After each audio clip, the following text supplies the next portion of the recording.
to go down and did a gospel meeting and a Bible seminar, and spent in two different congregations, and so we were pretty worn out. Got back on Monday, and I brought a VBS sidekick with me in Scott, and we've been working since we hit the ground, basically. And so been busy already this week, it seems like, and already starting to get worn out. My knee's a little achy. I cut my finger. It's not VBS until there's bloodshed and an achy back. So once my back gets there, we'll know it's VBS time. Oh yeah, and Scott got a blister on his finger. Yeah, so y'all have to sympathize with Scott. Someone asked me how Scott got a blister on his finger. Scott, no, someone asked me. Oh, yeah. So he was working with a hot glue gun. He had to see if it was hot. It was. It was hot. So, but he'll be going back tomorrow. So keep him in your prayers as he heads back to Thelma. But we've got quite a bit of work done. Yeah. He said, "I know better this time. I'm not using my tongue." There you go. So we have got quite a bit of stuff done. I will ask tonight, don't let the kids play down in the commons area. There's a lot of tools and decorations that are still out and vulnerable. Especially the decorations are vulnerable right now. And so if you can keep the kids out of the downstairs just for tonight, we should have finished and cleaned up by the weekend. So it shouldn't be a problem. In our last class, we were studying in the Face-to-Face with Jesus series, the blind man, and what a contrast he was to the man at the pool of Bethesda. The blind man represents one who was malleable, one who was open and interested in the Word of God and what Jesus was bringing to the table. And so when the blind man he lost fellowship, we would say, with those of the stony hearts, the Jewish leaders, but he found everlasting fellowship within the heart of Jesus. He came to the light of faith out of a darkness of ignorance. And so what a wonderful lesson and ideas the blind man represents to us.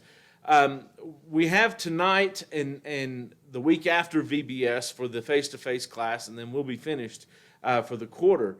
And so tonight, I've had to skip a few people that I really wanted to focus on, but there were a couple others that I really, really wanted to focus on, and so they made the cut. Tonight we're going to be looking at Pilate and Jesus before Pilate, and then 2 weeks from now, after the week of VBS, obviously we won't have class, but the week after VBS, we'll look at Thomas and his great statement of faith, "My Lord, my God." What a wonderful moment that is in the history of humanity. And so tonight, though, we're going to focus mainly on Pilate. And when we think about Pilate, we obviously know who he is. He was a prefect of Rome. He was appointed as an official over the Roman district that included the land of Palestine, or what we refer to as Israel. His duties were basically keep everything in order. We don't want any uprisings. We don't want any rebellions. Just keep Rome happy by keeping the people peaceful. Now, there's a lot of ways to go about that, and he certainly tried in several different ways throughout his 26 years or so as a Roman prefect. Several times he made blunders from the Roman perspective and also blunders from the Jewish perspective. And many have looked at the history of Pontius Pilate and said that by the time Jesus is standing before him on trial, he is on thin ice with his Roman superiors as well as with the Jewish leaders. And so there is insurrection and rebellion in truth just under the surface in Jerusalem at this time.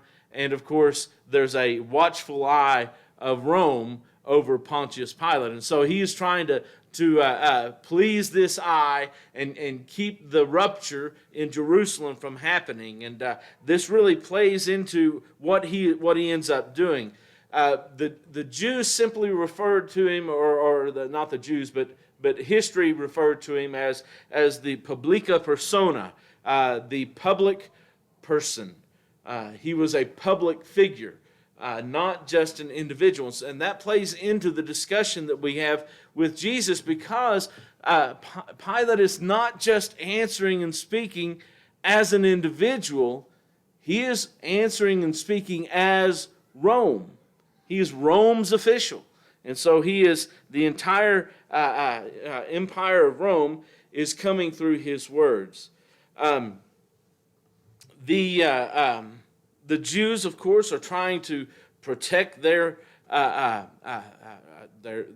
status for Passover, and so they bring Jesus to Pilate's house. But it says in John chapter 18 is where we are if you've not turned there. But in verse 28, they led Jesus from the house of Caiaphas to the governor's headquarters. It was early in the morning, and they themselves did not enter the governor's headquarters. And I find it interesting how they're going. The reason is because they don't want to be defiled so that they could eat Passover. They're so focused on keeping their Passover preparations that that's more important than the railroading of justice that they're going to do against this innocent man.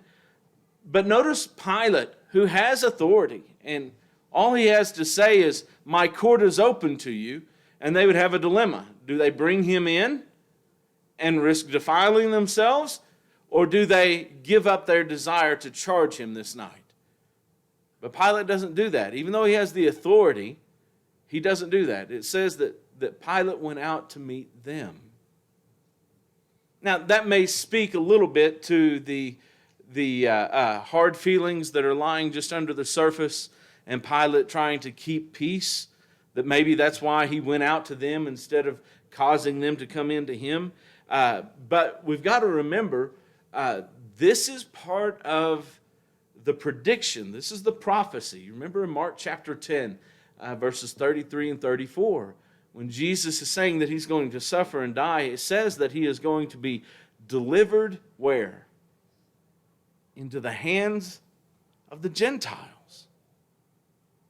And so Rome, the Gentiles, have a part to play in the scheme of redemption. And so Pilate, he is doing what he is supposed to do. So he obliges them by divine fiat, not by necessarily authority of Rome, but his appointment in the scheme. And we can't overlook his appointment in the scheme of redemption. In fact, Pilate then encourages the Jews to try Jesus themselves. This is a matter for yourselves. You try to do that, but they reveal their intent to seek the death penalty here. We want to kill him, but we don't have the authority. You have to authorize it. You have to say, yes, you can kill this man. And so they are seeking Roman consent. And Pilate, as the representative of Rome in the region, if he gives consent, that's Rome saying you can do it. And if he doesn't give consent, that's Rome saying you cannot do it. So he is speaking on behalf of Rome. And then Pilate begins to question Jesus. And the first question he asks is, he says, "Are you what? King of the Jews? Are you the King of the Jews?" And if Jesus says yes, then what? Right. He finds himself in opposition to Caesar. Pilate has instant ground for sedition in which he can execute Jesus. If he says no, then what happens? Now, the Jews are infuriated. And so, he's looking at the situation not from a truth perspective, right? He's not trying to get to the bottom of the matter and find out what's happening here. He doesn't care anything about truth or justice or the accusations or anything. He's looking for political expediency. What is the most politically expedient thing I can do in this situation? That's all he cares about. Now, if Jesus says no, then technically he has a ground to turn to the Jews and say, look, he denies what you're saying, and so I don't grant you execution rights. That could happen, but of course we know that it doesn't. Instead of answering his questions, what does Jesus do? Asks him a question. In fact, he asks specifically about his role. He said, did you come up with this question on your own? Or is this from the Jews?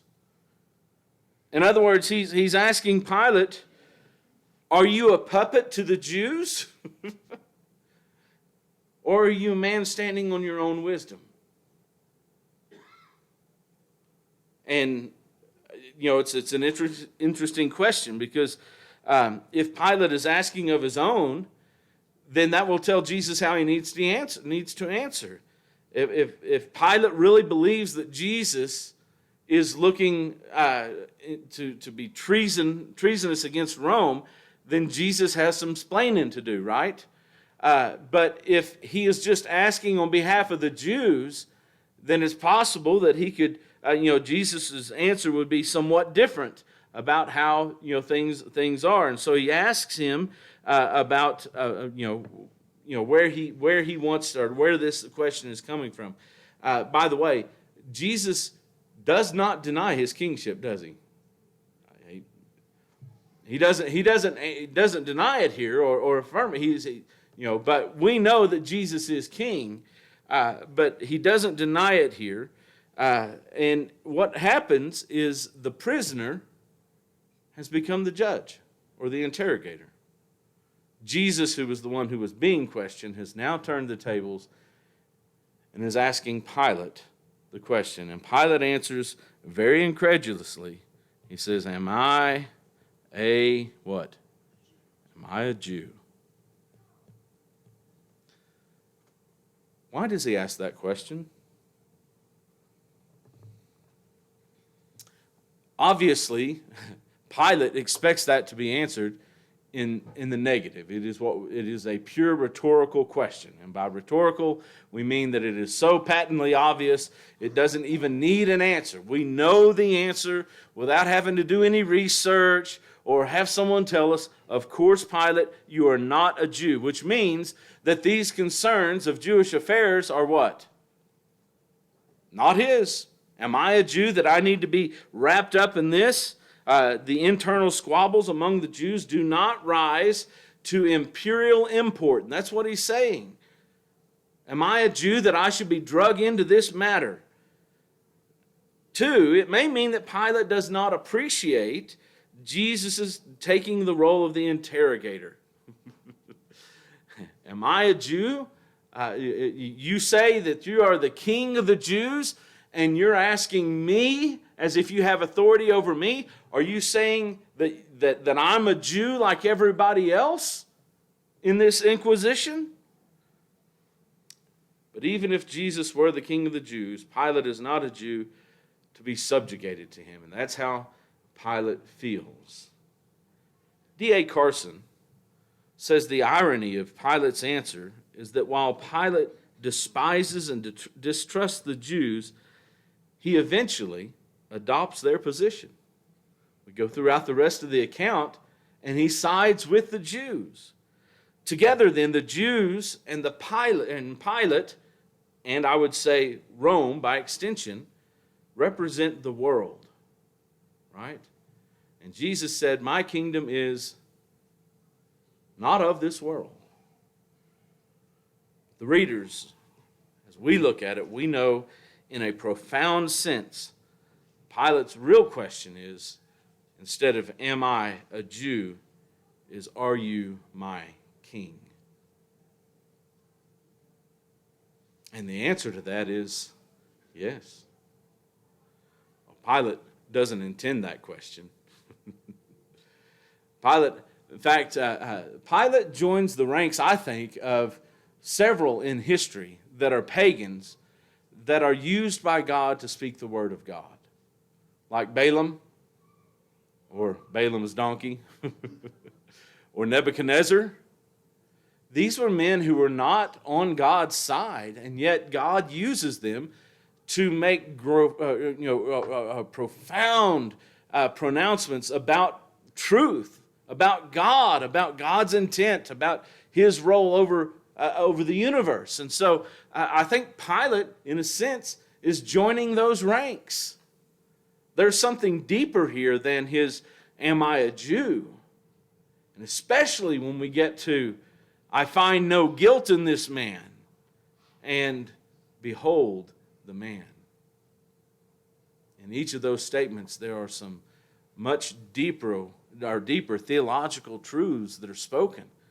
I don't think that Pilate intended any of those to take on those proportions, but I think God did. And God is using him as a mouthpiece, in a sense, during that. So Jesus answers, he says in verse 36, my kingdom, right? When we think of kingdoms, we often think of what? Nations, which are made up of land, right? We talk of borders and boundaries. From here to here to here to here, this is my borders. These borders make up my kingdom. Now, Jesus transcends a border nation, doesn't he? He's saying, my kingdom is not of this world. And so his kingdom isn't measured by a physical boundary. It's really measured by his kingship. How far does his authority reach? And that's really what Jesus is saying. He's not saying, I'm not a king. He says, my kingdom is not measured by boundaries like Rome is, or like the Jews want to be. It's measured by how far my authority goes. And so it's not, we define it as something otherworldly, but basically what he does is he answers the question so narrowly, and he speaks of it in the negative. He could have said, my kingdom is otherworldly, but that's a positive response that he has a kingdom. But rather, he goes through the negative, which generally, in the case of the adversarial role that Pilate is playing, that negative response is going to diffuse any conflict. My kingdom is not. See, Jesus very wisely and astutely uses human nature. He knows what men think and how they feel, and he knows these words will help assuage the conflict aspect that is happening between him and Pilate in this moment. My kingdom is not of this world.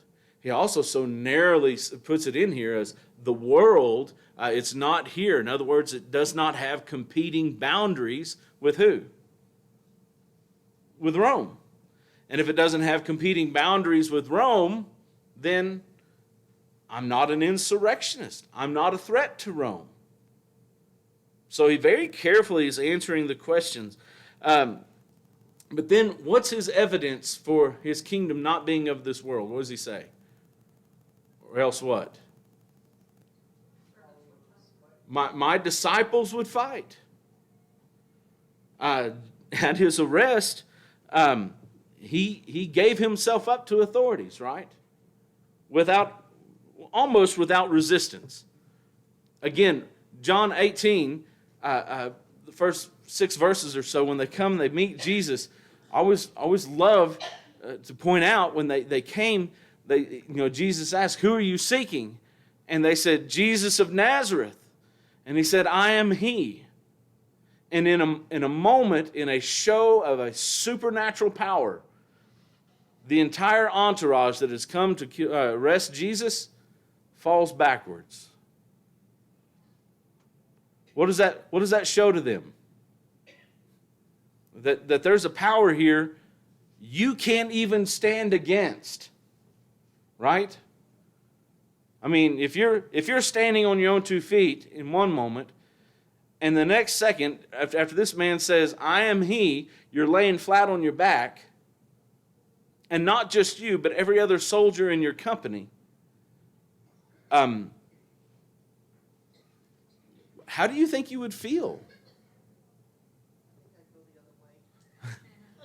Yeah, whatever confidence you approach this man with, at least would be shaken a little bit, right? Always think, when he asks a second time, who are you seeking? They're a little mousy in their response. We were seeking Jesus of Nazareth, but we can change our mind if need be. But whenever they've dusted themselves off and they give the answer again, what does Jesus do? Here you go.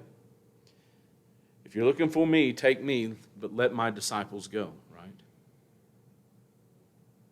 Not only was his arrest without resistance, but the one disciple who decided, we're not going to let this thing go unchallenged, Peter drew his sword and cut off one of the ears of the servant Malchus. What does Jesus do to Peter? Peter, you got to stop. This is not what we're here for. So Peter puts up his sword, and then he picks up the guy's ear, and he miraculously glues it back on, and he actually helps the enemy. He heals his arrestor. But I love the statement that Jesus makes right after that. He says, if we were fighting, you couldn't touch this. Isn't that what he says? I would not have been delivered to you, or I would be delivered out of your hands. If they were fighting, you couldn't stop it. If we were trying to thwart or be insurrectionists against Rome, Rome could not withstand the power we would come with. That's a bold statement, isn't it? Can you imagine anyone else saying to the Roman representative, you have me, but if I didn't want you to have me, you couldn't touch me? And that's the essence of what Jesus says to him in this moment. And again, he's demonstrated power time and again. He would not have been delivered into their hands. So in verse 37, Pilate says, so you're a king then, right? Let's get this, we're going to get this straight. You're a king then. And now John sides with the Matthew, Mark, and Luke in the answer of the affirmative. You have said so, or literally, you have said correctly, or you are right in what you have said in verse 37. But Jesus goes a little further. He goes past the mere, you've said that I'm a king. He says what? For this purpose I was born, and for this purpose I have come into the world to bear witness to the truth. Everyone who is of the truth listens to my voice. And Pilate said, what is truth? And so we have this question that comes up is, why did Jesus come? Why was he here? And he says, for this purpose I was born, and for this purpose I have come into the world, right? And what is it? What does he give as the answer to those two things?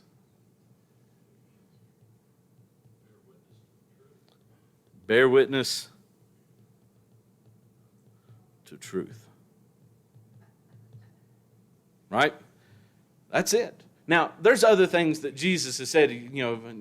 Son of Man came to the world to seek and save that which is lost. Jesus gives other summary statements of his mission and ministry. We're not to think here in John 18:37 that Jesus means this is the only reason I came into the world. But in this particular place, face to face with the Roman governor, it was Jesus focuses on truth. Now, it could be that the idea of truth, which was a philosophical debate even in Rome and Greece prior to Jesus' birth, and was still a very popular household topic. Today we talk about polite company does not discuss what? Religion and politics, right? In ancient Rome, civil discourse because they seem to discuss and disagree better than we do today. They love to talk politics. They love to talk about philosophical matters. They love to talk about things where people might disagree. We would call them hot button issues. And the discussion of truth was a hot button issue. And so it could be that Jesus uses that or uses the idea of truth or introduces the concept of truth to bring up this discussion. And knowing that Pilate would bite. That's possible. I find it interesting, he shifts the discussion from his kingship to truth. Now, we look at that and we say, well, man, those are way different subjects, kingship and truth. But I think in the mind of Jesus and God, these are not so far divorced from one another, that they are very closely akin to one another.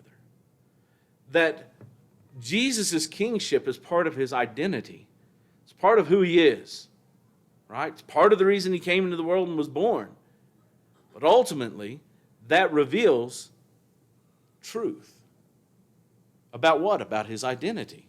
About why he came into the world. See, they're very closely intertwined.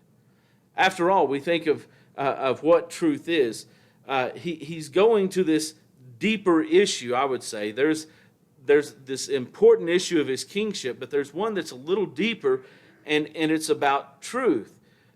Is Jesus truly the King of Jews? Yeah, he summarizes that purpose, to bear this witness of the truth. But truth, we might define it as something like that truth is the body of knowledge, fact, law, and actions that remain constant from age to age, region to region, and people to people. I like that definition. The idea is that it's regardless of man's attitude or ignorance of it, what is true in every age, in every place, and among every people. What is true, or all that is true for all.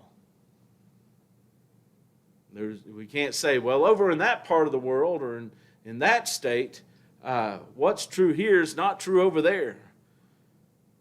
And it's not really truth. If that can truly be said, it's not really truth. Because what is true in one place is true in every place. That's the nature of truth.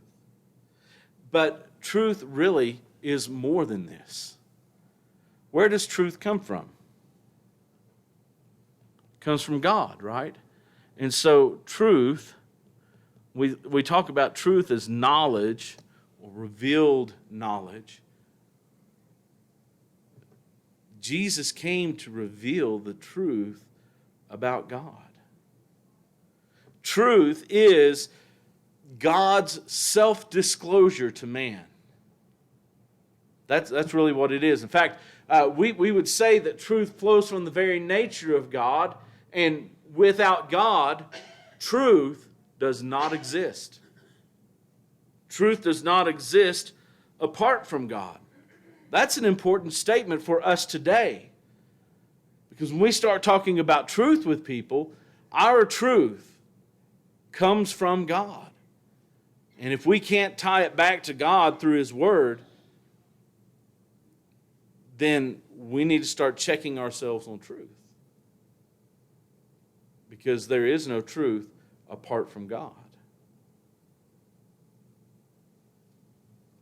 But in a lot of places, especially in a lot of churches, they avoid truth. Why would you avoid truth? Especially if truth comes from the very nature of God, why avoid truth?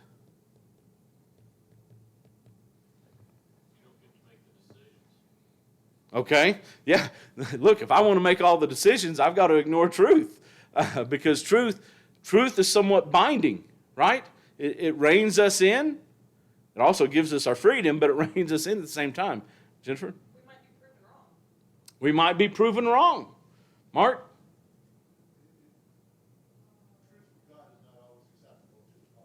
Exactly. That's the one I'm looking for, because truth divides. So you get someone coming in your office, and they say, hey, look, we know you're Church of Christ. We're some denomination over here, but we really like to get together. So what we need to do is we need to take our individual doctrines and set them aside. Wally came into my office in Leonard, Texas, and told me that one time. Wally was the Methodist preacher. Take our individual doctrines, church doctrines, and set them aside. Listen, the church's doctrine is part of the body of truth, right? And so if we're setting aside doctrine, we're setting aside truth. But if we keep the truth in the way, what happens? We continue to be divided. Truth divides. You start speaking the truth to some people, and they get very angry, violent, murderous even. And so I think a lot of people in the religious world like to ignore truth, right? Because look, if you really want to grow a church, and if you don't want to grow a church closer to God, you just want more numbers, quit talking about the truth. Tell everyone they're just fine. No change is needed. God accepts you exactly as you are, whatever sin you have, whatever baggage you've got. Don't worry about giving it up. Don't worry about getting past it. Don't worry about turning away from it. Embrace it. Carry it right in front of you and flaunt it in everyone's faces. Do whatever you want to do. We'll change to meet you. And do people go to churches like that? Yeah, they do. In thousands. So, if we're trying to grow numbers, you don't want to talk about the truth because it will always divide. Remember, Jesus said, I did not come to bring peace, but a sword. Right? To turn a man against those of his own family, a father against his son, mother against daughter, mother-in-law against daughter-in-law. That's the sword, it's going to divide people. That's what swords do. They divide. They don't weld together. And so truth will always divide. So truth reveals the nature of God. It's always going to divide. And then Jesus says, everyone who is of the truth, and because of the nature of the identity of Jesus as King, as the Son of God, and all these things, being of the truth means of God. The origin of truth. If you're of truth, then you're of God, right? Because God is the origin of truth. And when you're there, you will listen to Jesus, who is, according to John 14:6, the way, the truth, and the life. Now, I don't know how Pilate speaks the next words. What is truth? Some have suggested that it's very cavalier. Well, what is truth? That he's very sarcastic about it, and that may be true. After all, he's the one in authority here. He views himself as the one who has the power over Jesus. And are you going to talk to me about truth? Rome did not look at Jews as being on an equal footing with them in their citizenship, in their education, in their traditions and cultures. They were considered beneath Roman citizens. Jesus, of course, is a Jew, and so Pilate looked at him as beneath him. You're going to lecture me about truth. What is truth? But some have suggested that maybe Pilate, speaking again from God, in this moment of clarity, asks, what is truth? As if he really sincerely wants to know in this moment what Jesus is bringing. And the irony is, he's staring face to face into the truth. And he doesn't even recognize him. Truth is staring him in the face, and he does not recognize it. Pilate found no guilt in Jesus, but his role in the scheme of redemption is not finished. Jesus predicted that he would be delivered once again into the hands of the Gentiles. In Mark 10:33 and 34. That's the prophecy. That's the prediction. That has to come true, or else Jesus is not the Son of God.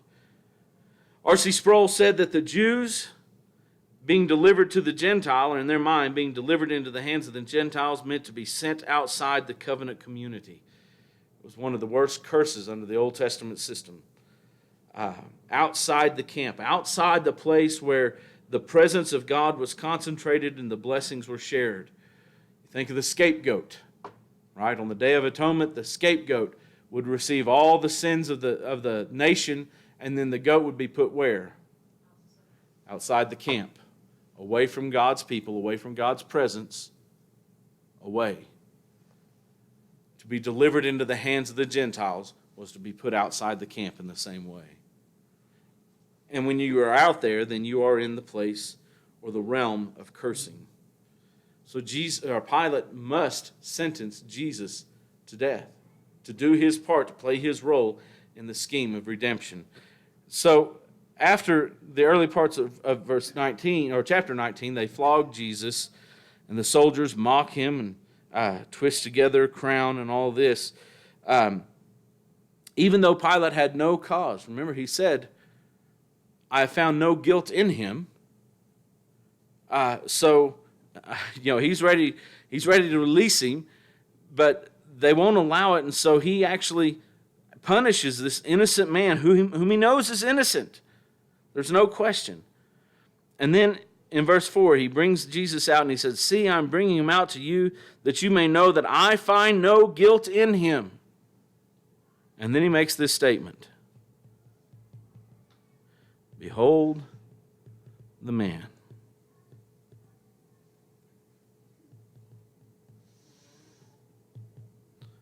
Ecce homo in the Latin. Behold the man. What does Pilate mean by this? There's a lot of... Go ahead, Frank. My tag on it is that maybe he's hoping that when they see how badly he's been punished, they'll give up and think, well, that's enough. I think you're right. Now, I can't prove that. I wouldn't be dogmatic on it. But I think that Pilate, look, this is a beaten, disfigured, bleeding weakling of a man. And he's saying to the crowd that is asking for his head, look at this man. Look at him. I find no guilt in him.